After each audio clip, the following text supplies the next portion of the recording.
Мадина Садуақасова 1979 жылы стоп. Оның өтініші бойынша 1993 жылы дүниеге келді. 79 жылғы сыныптастарының айтуынша, Мадина сыныптағы ең әдемі, ең ақылды, ең сыпайы қыз еді. Бір қызығы ол сыныпта бір-ақ қыз болды. Мадинаның дауысы мен сымбатынан шабыттанған конфет фабрикасы молочный шоколадқа Мадинаның атын берген. Содан кейін сол конфеттің сатылымы 99%-ға түсіп кетті. И то 1%-ның туысқандары көтереді екен. Мадина Садуақасова апай, тәте, әпше дегенді ұнатпайды. Бір сөзбен айтқанда, Мадина бәріне өз күшімен, адал еңбегімен, талантымен жетті.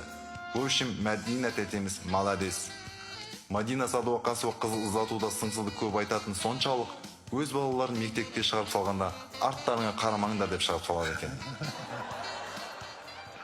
Тамаша, құрмет қошеметтеріңіз, Мадина Садуақасова. Ендігі кезек Беркут аға сізде. Ал кеттік. Айбек 1976 жылы шілде айының 17-сінде Тараз қаласында дүниеге келген. Беркут 1976 жылғы болғанымен, по понятиям 54 жылғы. Беркут ол еліміздегі ең танымал құс. Жұлдызнама бойынша Шаян, туған жылы бойынша Ұлу, лақап аты бойынша Бүркіт, жалпы жануарларға жақын адам.